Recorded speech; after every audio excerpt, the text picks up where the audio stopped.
voltar a certificar alunos, pessoas brasileiras e brasileiras que não concluíram o ensino médio, não têm a certificação, né, vai poder fazer a prova esse ano do Enem e automaticamente, passando, ele vai poder receber um certificado de conclusão do ensino médio brasileiro. Então são duas novidades importantes, lembrando que todo aluno do pé de meia, são 4 milhões de brasileiros hoje, estudantes no Brasil inteiro. Aqui no Ceará são 290 mil estudantes recebendo o pé de meia, né? Recebe também mais R$200 para quem fizer a prova, que será em novembro aqui no Brasil inteiro. Então, são estímulos que a gente tem dado para os nossos alunos, primeiro concluir o ensino médio e fazer o Enem. Ministro, eu queria pegar só especificamente esse ponto que você falou sobre a certificação que se dá para os estudantes. Ela tinha sido descontinuada, né, um tempo atrás. Por que voltou? Assim, tem uma justificativa técnica para isso? Não, primeiro, não sei qual foi o motivo que acabaram com isso. Até porque é uma oportunidade, né, para quem fizer o Enem. Se não me engano, a pontuação é 450 pontos. Tirou 450 pontos, né, poderá receber conclusão. Então é mais uma forma de estimular que os brasileiros e brasileiras possam ter o diploma de certificação de conclusão do ensino médio brasileiro. Inácio, a minha preocupação hoje no Brasil, para mim eu tenho dito que é um grande desafio da educação brasileira, é porque 1/3 da população brasileira não concluiu a educação básica no Brasil. A educação básica concluindo o ensino médio. 1/3 da população nós estamos falando. É muita coisa. É muita gente. Então, por isso que nós estamos estimulando o pé de meia para que ninguém abandone a escola. Por isso o programa de alfabetização para ninguém desistir. É importante preparar a criança desde o início. Por isso a escola de tempo integral. Vai investir mais de 4 bilhões para ampliar a matrícula de tempo integral nas escolas brasileiras. Para mim essa é a maior política, né? Uma das maiores políticas que o presidente criou na área da educação. Nós estamos com quase 2 milhões de matrículas novas na escola do ensino básico no Brasil, e quem define é o prefeito, quem define é o governador, né? Então, assim, um conjunto de ações para dizer, olha, nós queremos que todo brasileiro, toda brasileira, o mínimo que o país pode garantir é concluir a educação básica nesse país. Então, por isso esse estímulo de retomar também a certificação dos brasileiros e brasileiras na educação básica no fim do ensino médio. Ministro, ainda destacando o Enem 2025, assim como aconteceu no ano passado, em 2024, alguns sites falsos estão aí tentando, de certa maneira, fraudar esse processo de inscrição para os alunos. O INEP já está de olho, já tirou alguns sites desses de circulação, né, de exposição, podemos colocar assim, na internet. Mas o que o senhor enxerga, que alerta é esse que o Ministério da Educação pode deixar para esses estudantes? Eu fiz até uma gravação sobre isso. É importante todos entrarem no site oficial, na página oficial do INEP, inep.gov.br, barra, se não me engano, iniciante na inscrição, participante, aliás. Então, é importante ninguém entrar em sites que não seja o site oficial do Ministério da Educação, através do INEP, que é o órgão responsável pela aplicação da prova. Então, esse é um alerta importante para quem vai fazer o Enem nesse ano. Ministro, eu queria mudar um pouquinho de assunto, porque recentemente, inclusive isso deu uma grande repercussão nacional, teve uma medida do Ministério da Educação para reestruturar, vamos dizer assim, os cursos de educação à distância, os cursos superiores. E aí, muitos cursos que já tinham essa previsão, houve um recuo do MEC, o MEC retirou esses cursos por entender que isso era muito importante ter um curso presencial. Explique para a gente o que é que pode se encarar como preocupação com a qualidade e o que é que pode eventualmente prejudicar os estudantes que só poderiam fazer se fosse EAD, por exemplo. Na primeira instância, nós nunca tivemos uma política nacional de educação à distância. Pela primeira vez, a gente tem um novo marco regulatório, com regras claras. Nós passamos vários meses ouvindo, escutando os setores. Isso foi construído, inclusive, ouvindo estudantes, ouvindo especialistas, ouvindo as próprias universidades que ofertam esses cursos, né? Então, o único objetivo é garantir qualidade, acesso, porque a gente sabe da importância do que é o ensino à distância, facilita a vida das pessoas, do trabalhador, mas definir qual é o curso que pode ser feito sem precisar da distância. Qual o curso que precisa ser, aí criando uma modalidade intermediária, né, que a gente chama de híbrida, né, que é poder parte ser feita à distância e parte obrigatoriamente presencial. Então, por exemplo, eu vou dar um exemplo. Quando eu cheguei no Ministério, Inácio, 40% das matrículas de enfermagem no Brasil já estavam sendo à distância. Como é que a gente vai formar um enfermeiro 100% à distância?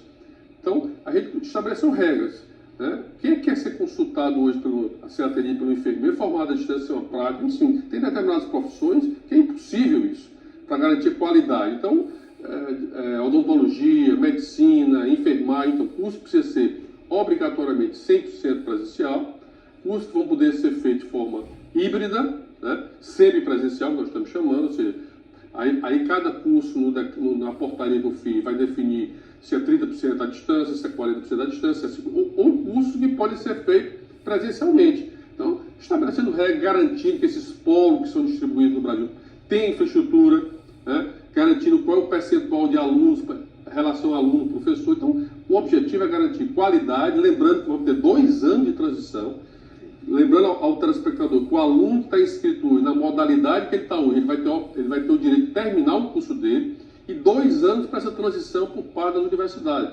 Então, o grande objetivo disso, Inácio, é garantir qualidade, a boa oferta e qualidade da boa formação do nosso profissional, independente da área, mas com regras claras, com infraestrutura garantida para que o aluno possa tirar dúvida, possa ter vídeo online, em tempo real.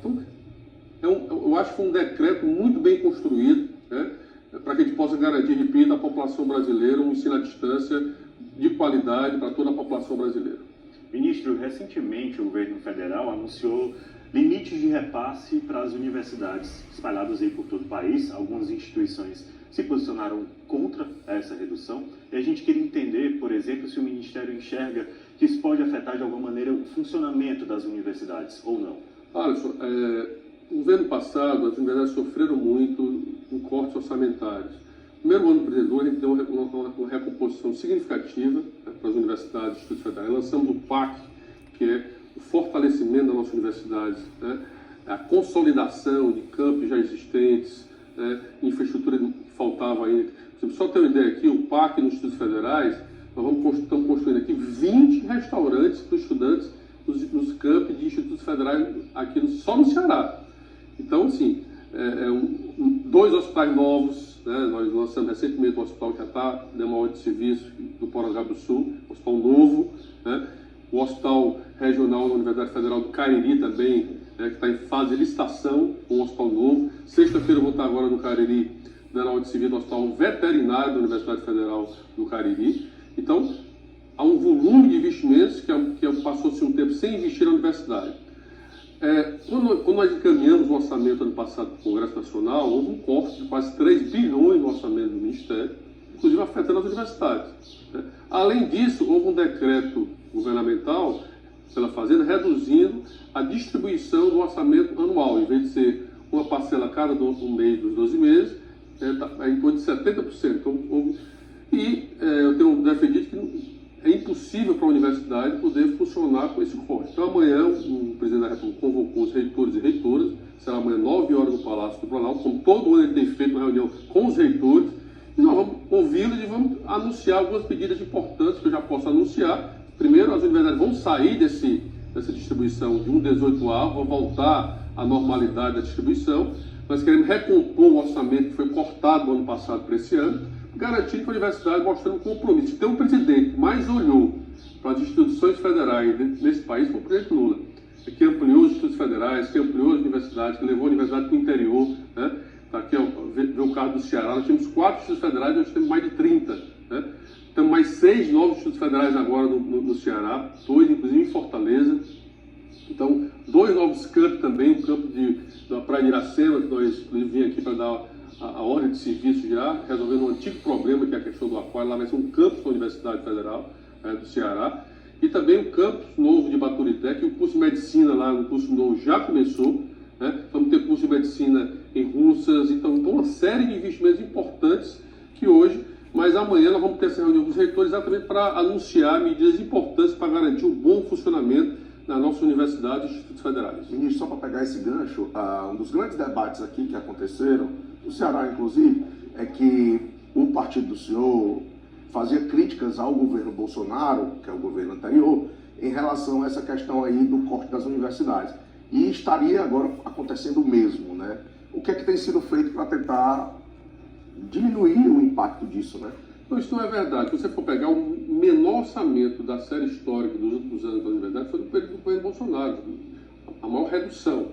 Se você for pegar o gráfico, a sequência de anos, é exatamente em 2023 que a gente consegue dar uma recuperação significativa. Claro que não o suficiente para que os reitores desejam, né? A gente fez mais uma recomposição menor para 2024. O Congresso cortou, nós restabelecemos o orçamento de 2024. Agora, da mesma forma, o Congresso cortou, nós vamos restabelecer o que foi definido no orçamento orçamentário, no orçamento da União.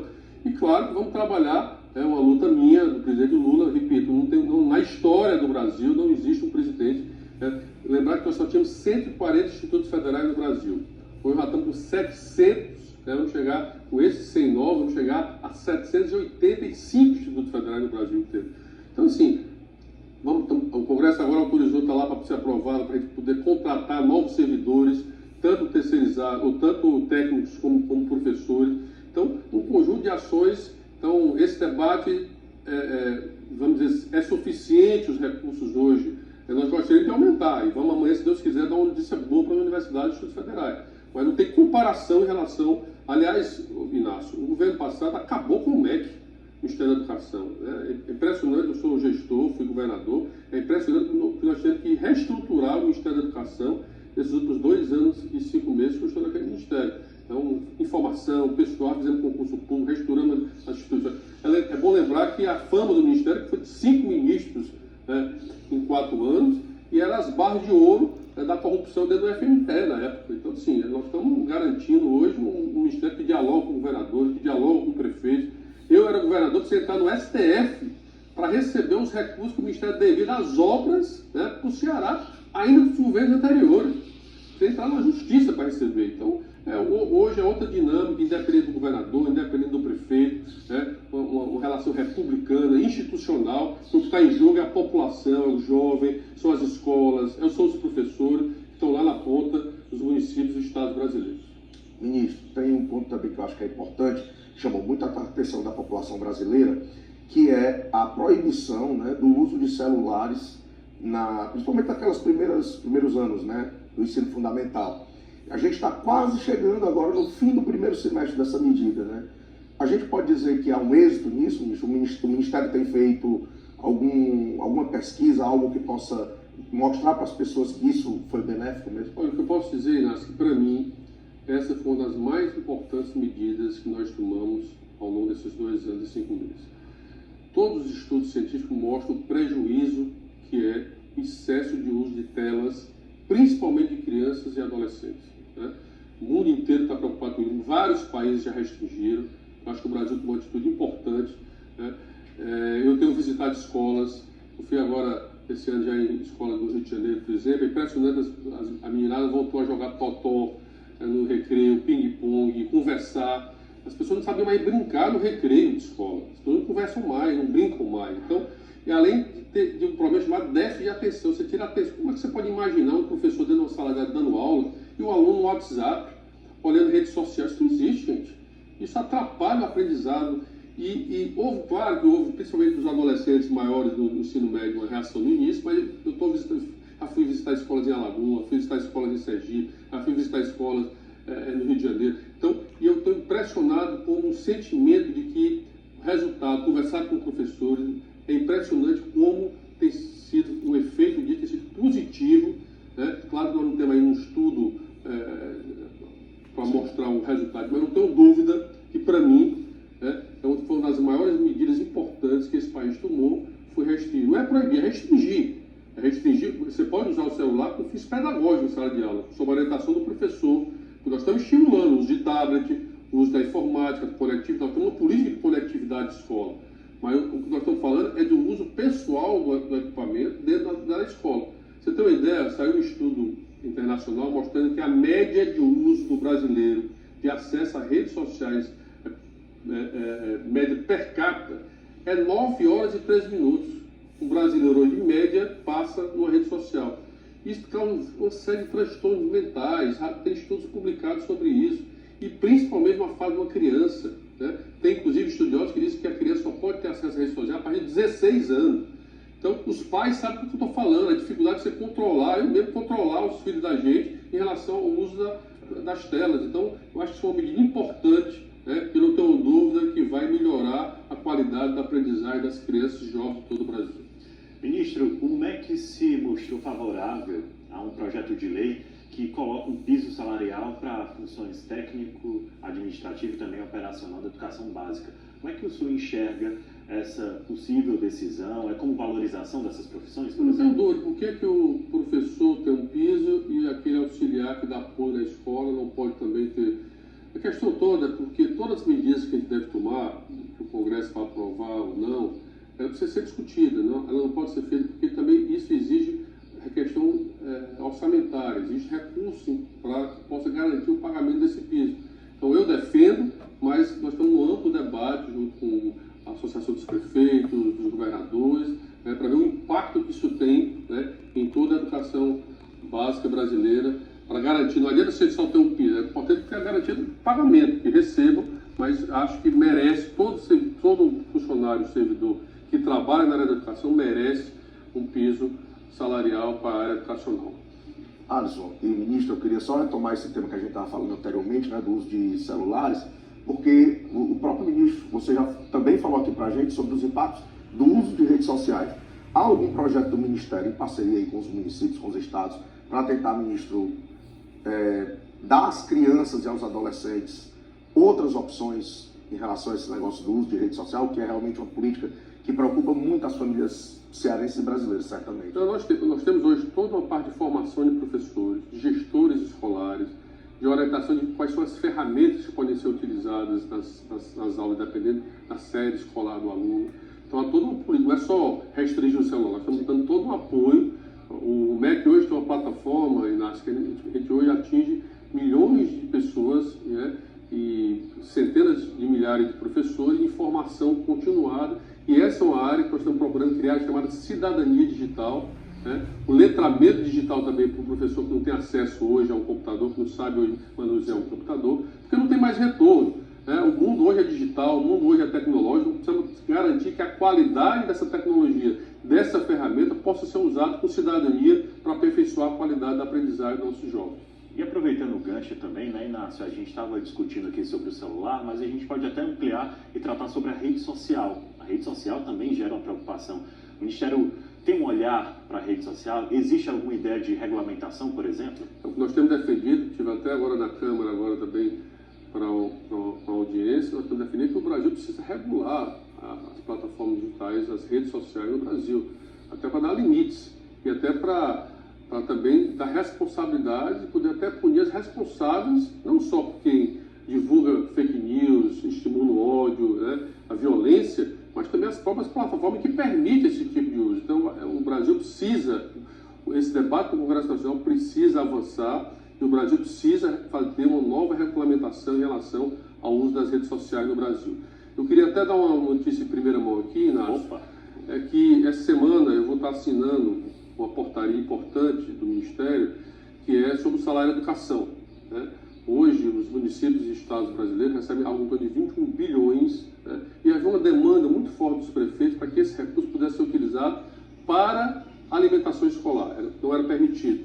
Então, nós vamos autorizar essa semana, fizemos todo um estudo, nós vamos autorizar que o recurso do salário da educação que os municípios e estados recebem, possam ser utilizados para a compra da merenda escolar, que hoje é um custo alto, né? Apesar de a gente ter feito um reajuste de 39% na merenda escolar no governo do presidente Lula, né? Mas ainda é uma demanda, até porque nós estamos estimulando a escola tempo integral, então é importante a alimentação escolar, que inclusive nós vamos receber a segunda cúpula, né, da coalizão global para a alimentação escolar do mundo, será aqui em Fortaleza, de 18 e 19 de setembro, por isso que a primeira-dama, a Jane, está aqui no Ceará hoje, onde nós vamos, inclusive, ela é embaixadora da alimentação escolar no Brasil, a primeira-dama, então vai ser um momento importante. São 108 países hoje que fazem parte da coalizão, o Brasil, inclusive, é co-presidente, juntamente com a Finlândia e da França, e a ideia é que a gente possa estimular o mundo inteiro a garantir a alimentação escolar. A gente tem algo em torno de 724 milhões de alunos nas escolas no mundo inteiro.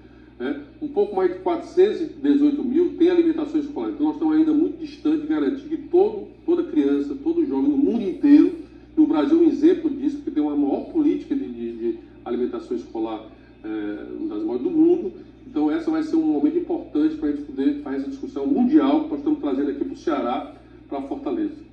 Ministro, falando agora sobre o pé de meia, A gente quer entender quanto que já foi investido, o que vocês conseguem ver de resultado nesse 1 ano de implementação. Olha, a gente reafirma a convalidação do censo escolar para saber quantos alunos se matricularam realmente esse ano de 2025 é agora no final de maio. Então, até o final de maio nós vamos ter um balanço que vai...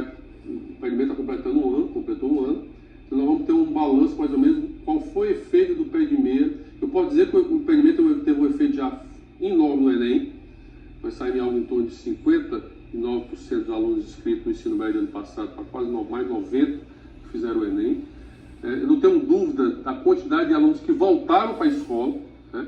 Eu não tenho dúvida que aumentou a frequência média escolar para quem recebe o PEDME, né? Então vamos fazer um balanço, mas não tenho dúvida do efeito disso. A gente precisa entender, e eu acho que foi uma sensibilidade importante do presidente Lula, como ter tomado essa decisão, porque, como eu disse, o maior desafio do Brasil é a educação básica, é fazer com que esse 1/3 da população brasileira conclua o ensino médio, o ensino básico brasileiro. E você imaginar que nós tínhamos algo em torno de 480 mil jovens por ano abandonando a escola, gente.